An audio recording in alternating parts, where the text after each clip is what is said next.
The meeting to order, and first thing will be the invocation. I'll give that. Father, we thank you for this day, and we thank you for giving us the opportunity to be a part of this organization. We thank you for what it does, and we ask that you guide our decisions this morning. Help us make the best decisions we can for our communities, Father, and we thank you for everything you've given us. In Jesus Christ's name, our Lord. Amen. Amen. Okay, I pledge allegiance to the flag of the United States of America and to the republic for which it stands, one nation, under God, indivisible, with liberty and justice for all. Okay, well, thank everybody for being here this morning. First thing we have up will be citizens' comments. Okay, we got anybody that needs to say anything? Wants to say anything? Jimmy? Okay, all right, we'll go on to the next one. Next will be approval of the February 28, 2018 meeting minutes, and we're going to table that to the next meeting since we don't have a quorum, and we'll address that at the next meeting. Next will be the approval of the 2019-2022 Transportation Improvement Program. Macie. Thank you, Mayor Cooch. Before we get started, I would like to recognize one of our policy board members. If you would like to join me up front, Mr. Harold Wells. He served on our policy board from 2014 to 2018, and we just wanted to thank him this morning and present him with a certificate and thank him for his service to our policy board and his investment of time and energy for transportation planning projects and programs in our area. Thank you so much. We really appreciate you. Yes, thank you, Harold. I would also like to introduce everyone to a new policy board member. This is Mayor J.D. Shipp. He is the mayor of the city of Gladewater, and he is joining us for the first time this morning, and he will be joining our policy board. So welcome, Mayor Shipp, and we look forward to working with you. Thank you. Okay. Board members, today I am bringing you the 2019-2022 Transportation Improvement Program for your consideration for approval. This is our short-term transportation plan, and it identifies federal and state-funded highways, bridges, and Longview Transit public transportation projects to be constructed over the next 4 years. So as we look to the future, we have several large mobility projects included in this tip. The first project I'm going to talk about is FM 2206, and this is Harrison Road. This is phase 1 of this project, and the extents of the project are from Loop 281 to Fisher Road. The construction is estimated to go into effect in 2019, and this project will be the widening of the existing 2-lane roadway to 4 lanes. It will include a center turn lane, and it's also going to have a 10-foot side path on one side of the roadway and a 5-foot sidewalk on the other side of the roadway. We're excited about this widening project because it's going to greatly improve the freight mobility in and out of Longview, and it's also going to be great for the commercial businesses and manufacturers along Harrison and Fisher Roads. Current funding estimates at the federal level are $17.9 million, state at $4.5 million, for a total of $22.3 million. The next project is phase 2 of Harrison Road. The extents of this project are from Fisher Road to Highway 42, and the estimated date for construction is 2020. This project will also be a widening from the existing 2-lane facility to 4 lanes, and will have a center turn lane to provide safer turning movements. This project is currently estimated at federal funding at $12.9 million, state funding at $3.2 million, for a total of $16.1 million. Our next project is FM 2275, or George Richie Road, and phase 1 of this project has the extents from Gilmore Road, or Highway 300, all the way to Pine Tree Road, or FM 1845. Construction is estimated for 2021, and this project will include the widening of the road from 2 to 4 lanes. It will have a center turn lane, and it's also going to have a combination of sidewalks, a side path, as well as bike lanes. Current funding estimates are at $11.9 million at the federal level, state at $2.9 million for a total of $14.9 million. Phase 2 of the George Richie project has extents from Pine Tree Road over to White Oak Road, and this project is scheduled for construction in 2022.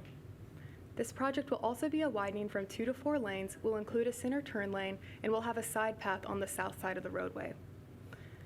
In the past 2 years, TxDOT has held 2 public meetings to bring the alternatives and the preliminary plans to the public to receive feedback.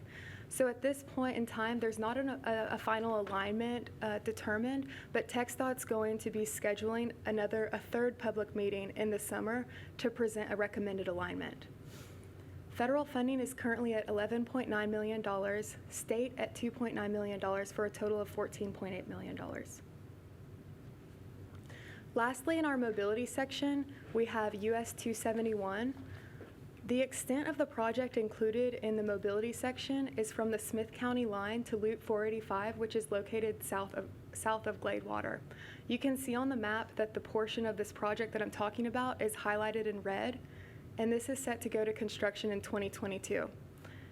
This project will be a widening from 2 to 4 lanes, and at the federal level, current funding is at $23.4 million, state level at $5.9 million, for a total of $29.3 million.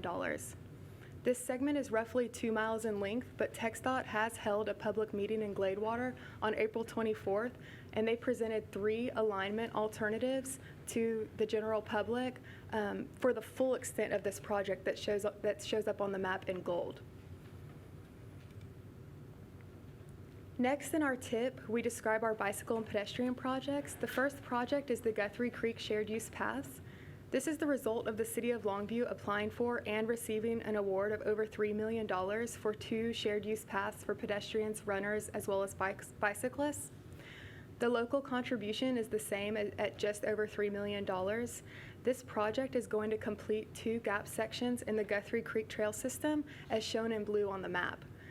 The map also shows the existing trails in our community in the solid black line, as well as the dashed line showing projects that are under construction. So when this project is complete, it will result in approximately 10 miles of continuous trail system in our community. The second bicycle and pedestrian project included in our tip is on FM 3272 or White Oak Road. This is a sidewalk project with extents between Bermuda Drive to Center Street, and it's set to go to construction in 2019. This was the result of White Oak applying for and receiving an award of over $700,000 to construct this segment of sidewalk, which is about 1 mile. The local contribution from the City of White Oak is just over $160,000, and it's going to be funded through TxDOT's Curb, Ramp, and Pedestrian Improvement Program in 2019. So we're excited about this project for the City of White Oak, as it's going to be an important connection to the residential areas surrounding their school system. Next, we have our grouped highway projects. These projects are financially constrained at the state level, and they allow for an efficient and streamlined method of programming and implementing transportation projects. The first project we have listed is the rehabilitation of the south frontage road on I-20, with extents between Loop 281 and the Gregg County line, at a cost for just under $2 million. The second project is the repair and resurface of FM 3272 with extents from Highway 80 to 2275 for just over $3 million. Next, we have the Union Pacific Railroad Bridge on South High Street for just under $8 million. That will be replaced. We have 2 more bridge replacements on I-20 at MLK Boulevard and Estes Parkway for roughly $6.5 million. And lastly, another bridge replacement on I-20 at Lansing Switch Road for just under $8 million. Next, we have Appendix D, and this identifies projects that are undergoing preliminary engineering and environmental analysis. The first project we have listed is to improve the left exit interchange on on Interstate 20 and Highway 31. Next, we'll be widening from 2 to 4 lanes Highway 42 with extents from I-20 to US 80. Also, the widening of Loop 485 from 2 to 4 lanes with limits from 271 in South Gladewater to US 80 in East Gladewater. Also adding a center turn lane to Loop 485 with extents from US 80 in East Gladewater up to US 271 in North Gladewater. US 271 will be widened from 2 to 4 lanes with extents from Loop 485 to the Upshur County line. Also, the widening of the 4-lane undivided highway on US 271 to a 4-lane divided highway with extents from FM 2275 to Highway 300 in Gilmer. And lastly, the widening of the controlled access facility from 4 lanes to 6 lanes on I-20 just east of Highway 31 to the Harrison County line. These are projects that are set to go to construction outside of the timeline of this tip. So they'll go to construction, expected to go to construction after 2022. Next, we'll talk about Longview Transit. Public transportation is a very important part of the 4-year transportation plan. They currently offer a fixed route bus program as well as a paratransit service. The annual planning, operating, and capital expenses are estimated at a federal funding of $1.2 million, state at $370,000, and city at $125,000. We are excited to share with you that Longview Transit was awarded $108,000 for the purchase of 2 paratransit vehicles in 2019, and they have also applied for funding for a 3rd paratransit vehicle that will help replace older equipment. In addition, Scott Lewis with Longview Transit has applied for and was awarded an intercity bus grant from TxDOT for improvements to the transportation center. This project will fund $1 million to build a bus transfer center on the east side of the transfer building with a local match of over $100,000. This will include a bus terminal, a bus concourse, and extra parking, and construction is expected to begin next year. The visual on the screen shows you a replica of what this could look like post-construction. A public comment period was held from May 1st to May 11th for the Transportation Improvement Program. We did not receive any comments during this time. The MPO Technical Committee met on April 18th as well as May 16th to review the projects, and they've recommended that the projects be brought to the board for approval. Page 25 in the tip shows an MPO self-certification page. This will be signed by our policy board chairman, Mayor Mack, as well as the Tyler District Engineer, Glenn Green. This just certifies that the MPO and TxDOT's transportation planning process is addressing the transportation issues in the metropolitan planning area, and the planning process is being conducted by federal requirements. This concludes my comments and presentation on our 2019-2022 Transportation Improvement Program. Are there any questions from the public or the policy board? Okay, thank you, Macie. Any discussion? Questions?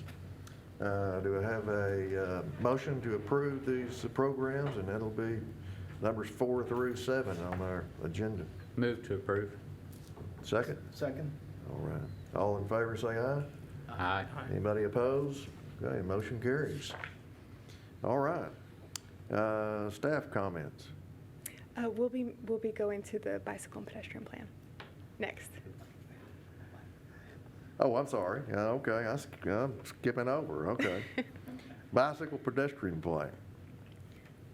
Approval of the bicycle pedestrian plan. Okay, Macie. Thank you, Mayor Cooch. Today, for your consideration, we will be presenting to you the area's first bicycle and pedestrian plan. This is a comprehensive network of recommendations for bicycle and pedestrian infrastructure throughout our area, and it also recommends policies and programs to help us implement this plan and become a more bicycle and pedestrian friendly community. So joining me this morning is Adam Wood with Tool Design Group. He served as the lead consultant on this project, and he will share more details about the plan with us. Thanks, Macie. Good morning. Does this operate? Okay, great. So Macie asked me to come and tell you just a little bit about the project. I have a brief presentation. Some of you are more involved in the project than others, and so you've seen a lot of this information so far. One of the things we've talked about a lot whenever we start discussing this project with the public or when we're preparing, there's been a lot of little videos and social media efforts that the city has put together. We talk about the importance of investing in biking and walking and why is this something we're looking at. There are a lot of different reasons, and I won't get into too much detail, but suffice it to say, there is a lot of economic benefit to having bicycle and pedestrian facilities. We've seen across the country that sales tax revenues are higher in places where you have a lot of people walking and biking. There are property value improvements as well. You can see that all over the place where if you live near access to a trail, the property values are higher. There's usually a premium on housing in those areas. And then there's obviously health benefits as well. Being active has good benefits for your overall cardiovascular health and results in lower instances of chronic disease.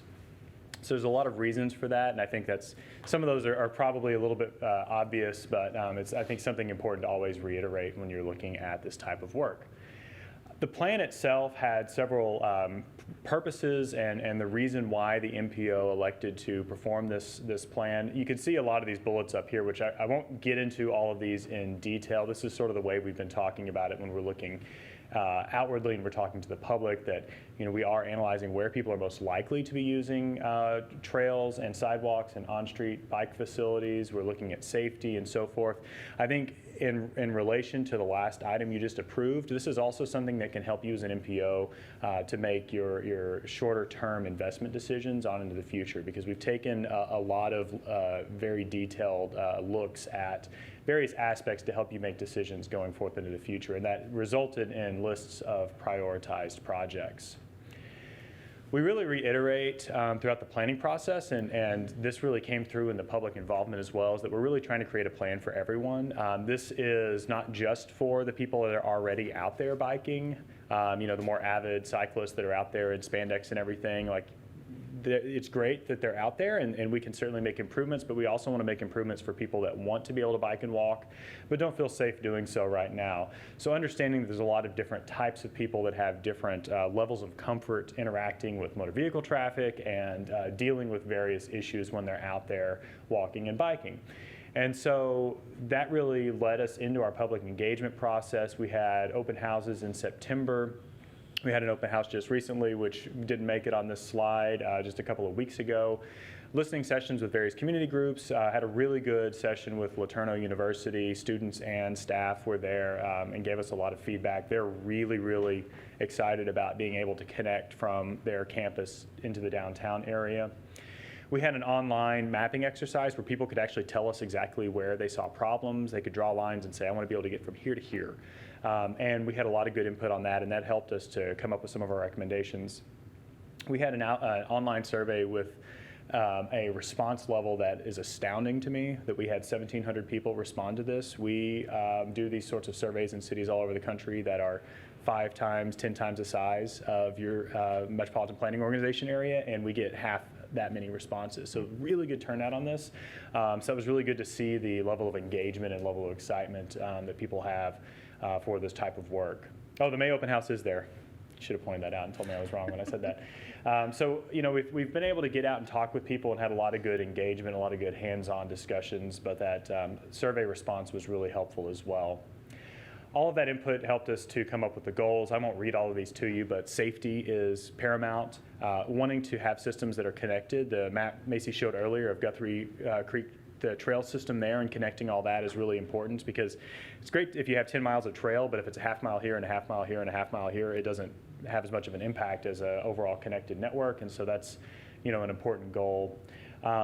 Giving people the opportunities to get to where they need to go. We want to have something that provides opportunities for everyone in different parts of the area, and we want to have something that a plan and ultimately a system where the benefits really exceed the cost. So we were really looking at trying to maximize the return on investment with this plan.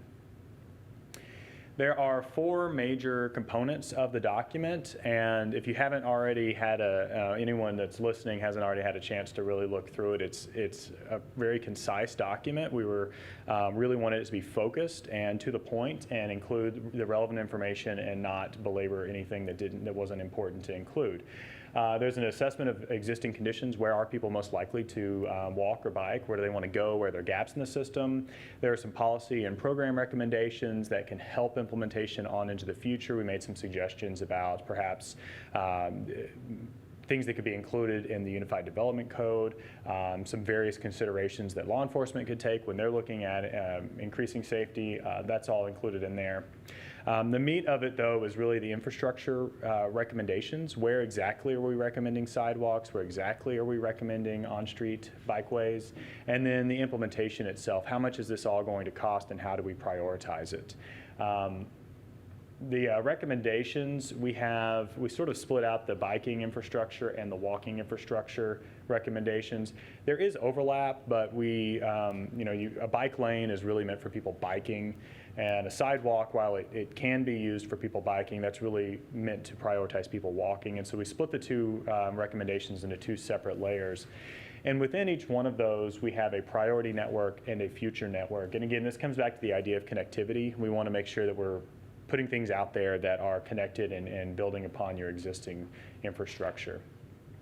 For the walking infrastructure recommendations, you can see that as well. And so you'll notice for both sets of these maps, the priority network is a little bit more concise, and the future network is a little bit larger spread. And so with the priority, we're really focusing in on those areas, again, where people are most likely to walk and bike, which happens to be probably unsurprisingly in the areas where there's a higher population density.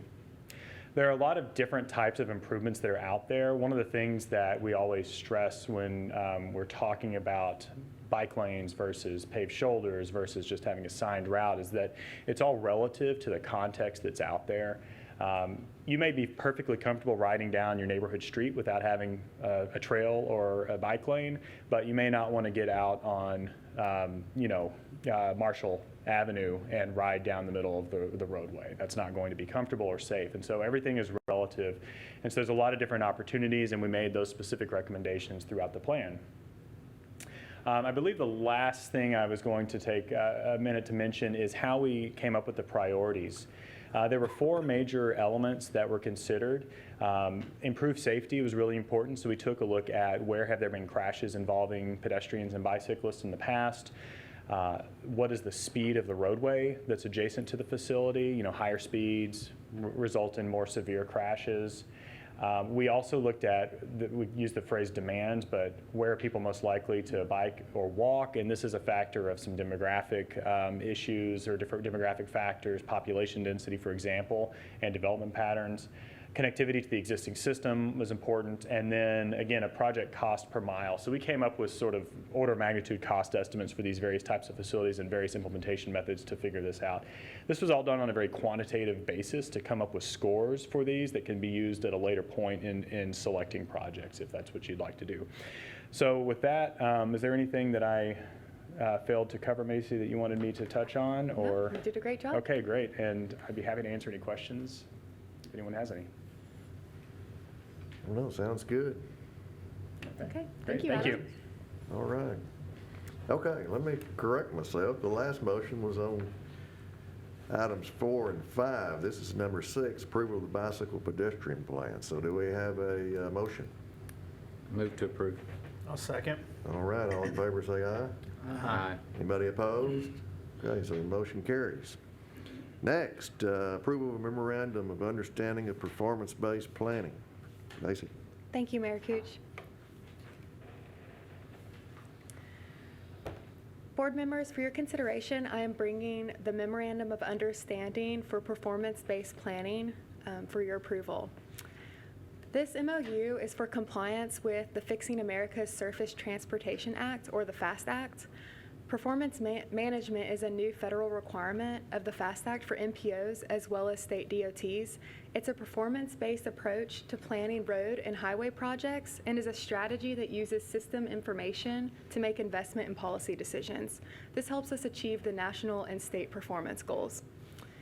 The purpose of the MOU is to provide a set of special provisions that outlines the roles and responsibilities for cooperatively developing and sharing information related to performance management. This MOU is an agreement between the Longview MPO, TxDOT, as well as Longview Transit. The MPO Technical Committee met on May 16th to review the MOU and has recommended the agreement be brought to the board for approval. That concludes my comments on the MOU for performance-based planning. Are there any comments or questions from the public or the policy board?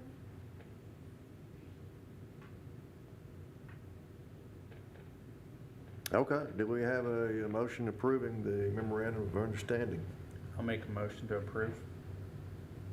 Second? Second. All right, all in favor say aye. Aye. Anybody opposed? Motion carries.